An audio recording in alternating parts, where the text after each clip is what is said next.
So you're a fan of the Marvel MCU. How did that affect you taking the job as well as your vision for what this film should be?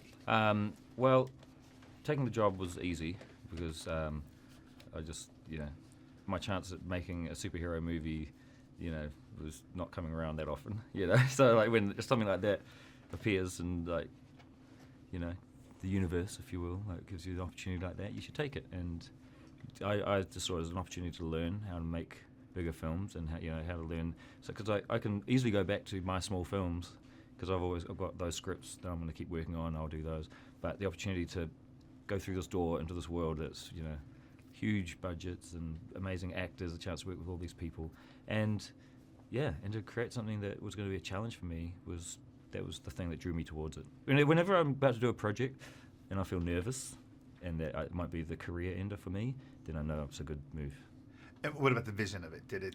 The vision, my vision originally was just make Thor the coolest character and make him the most entertaining character. Otherwise, don't call the film Thor. And we wanted, and Chris had already said this to everyone as well. He's like, I want to do something where I'm not doing the same thing. I'm not treading water again and again. I want to change the character up and make him more fun and just have an adventure. And so, and Marvel are very responsive to when people want to do that stuff. So I went in and my vision was just that, make it fun and colourful. And look, that poster, it's like, it's got to be like that. It's got to be like the comic books that I grew up with, where it was like splash pages and Kirby art and it's fun and like vibrant and it's one of the funniest Marvel superhero films. So how was that on the set? Did you know that it was going to be rooted with that comedy? Yeah. Right from the beginning, like I know that they brought me in for my tone and for my sense of humour as well. So when we were writing this film and storylining and everything, and there were a lot of visual gags already wanted to get in there, and and we knew that they knew that I'd ad-lib on all my movies anyway. So we used the script as a kind of template. Mm-hmm. We do probably a version of that. Or we just pick out the lines that are vital for exposition, and then we do ad-lib to make it better. What's the single most important thing you want audiences to walk out of the theater with after seeing a Thor ticket stub, or two preferably. I want them to feel it.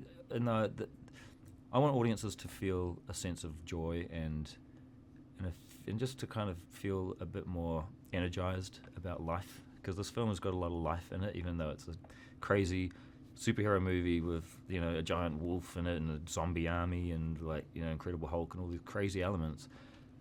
It's also a celebration of like life and energy, and in this time, I think it's nice for people to be able to go to and escape to a cinema and have an experience like that where they can laugh, and go and see it with their kids and laugh, and and that's for me like a perfect film at the moment.